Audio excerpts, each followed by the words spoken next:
By the end of this video, you will understand the different regimes in which wave scattering take place. Wave scattering is a phenomenon we experience on a daily basis.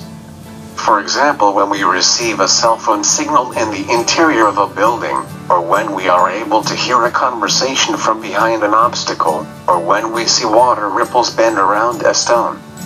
This so-called bending of a wave depends primarily on the relative size of the obstacle to wavelength.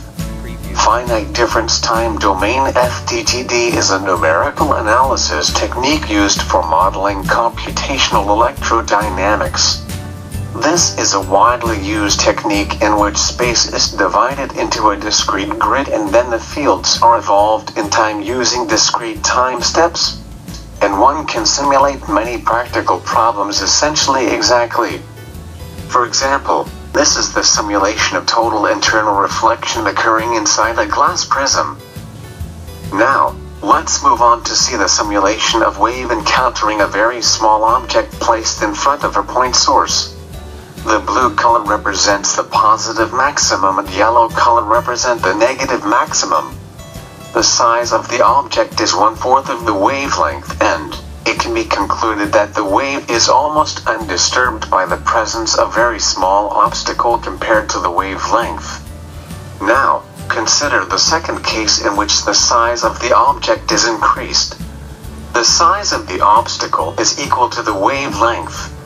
Here, you can see the interference pattern formed by the incident, reflected and the transmitted wave.